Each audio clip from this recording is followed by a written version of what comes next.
So James is the founder of a company called Payload, and he is going to talk a little bit more about his story and his journey in founding his company. James, thank you for joining us today. Happy to be here. My background is kind of like a hybrid of design and web engineering development. And I started a digital design agency right after moving back from Chicago. And so I've been an entrepreneur since 2015 and had a blast. Through my kind of experience at the agency, I saw like when I set off to build a new digital product, I would need to identify the tech stack that I was going to use to build the product. So we had a lot of trouble like identifying a solid tech stack at the agency level that we could be really efficient with and build quickly, no matter what the project entailed. And at the time, WordPress was still kind of our go-to. And the whole time I was building with it, it became more and more clear to me that there was an opportunity in the market to build something that delivers on what WordPress does really well, but also fixes everything that WordPress suffers from.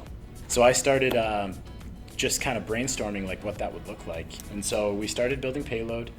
I got a couple co-founders together that are also in Grand Rapids here. My agency was using it during the day in our products that we were building.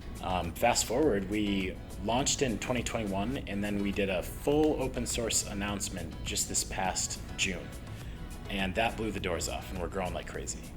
Building a software product is hard work, especially if you want to do it at a world-class caliber. Like software products, especially in the content management system world, they're ubiquitous. They sprout up everywhere, and some of them are open source and little side projects for people, and then some of them are massively funded, like right out of the gate. And so you have stiff competition when you start building a technical product. And for the longest time, I was bootstrapping while running my agency during the day, and I never really truly got to focus until I took my first funding. And in retrospect, I think a challenge of that is that I probably should have gone after fundraising earlier than I did. With this ecosystem, I mean, I look at my competition, every single one of them has raised venture capital, and here I am trying to bootstrap while they're out raising millions of dollars. Mm-hmm. And if I'm gonna compete with that, I better be very talented and very hungry. And it just doesn't need to be that way. Like, I think I should have raised a little earlier. I should have looked for resources earlier on and had that understanding that those resources are out there and willing to be taken advantage of. So I did move away. I went to Chicago for my 20s, and I ended up coming back here.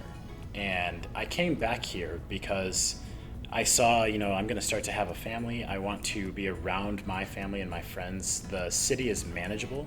It's like a well-known fact that Grand Rapids is a big little city. Like, it's got everything that you need, but it also is very manageable and affordable, and you can start a family here, and you have your friends, and there's an easy to build network with people that you know.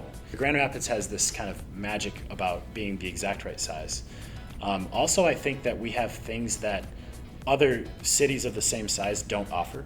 We have sand dunes, we have beaches, we have lighthouses, we have boating, we have beautiful summers, we have easy access to the north, we have Mackinac Island a couple hours away. There's this aspect of Grand Rapids that elevates it above everything else that makes me much more comfortable in saying that this is the place.